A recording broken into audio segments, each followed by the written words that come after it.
So what role does communication play in leadership? It's absolutely critical. If you are a supervisor or you're managing, you're a leader, effective communication will determine or have a direct impact on your outcome. If you're not effectively communicating what you expect, what the roles of people are, or what you expect in that outcome, then who knows what outcome you're going to get, okay?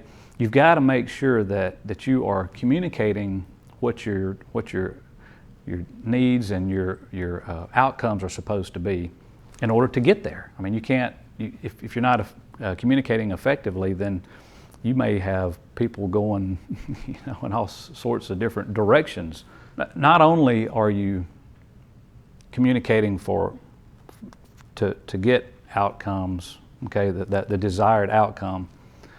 Another thing that you have to think about is communicating effectively and interacting with people on their positive or negative outcomes.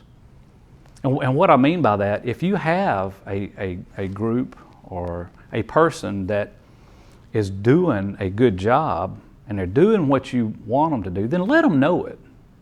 Let them know they're doing a good job and tell them what they're doing good.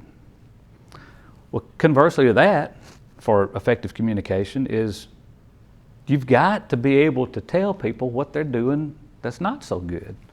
That's a huge part of communication too. You've got to have that constructive criticism. You've got to be able to effectively tell people that they're not quite meeting expectations. And that's hard for us to do sometimes, especially whenever you're working with some people, for days and days on end. You're spending more time with them than you are your family, and sometimes that's hard to do. But as a supervisor, you need to be able to do that in a kind and compassionate kind of way that they understand that they're not meeting expectations. So, effective communication can also, is absolutely necessary in order to tell people what they're doing good and not so good.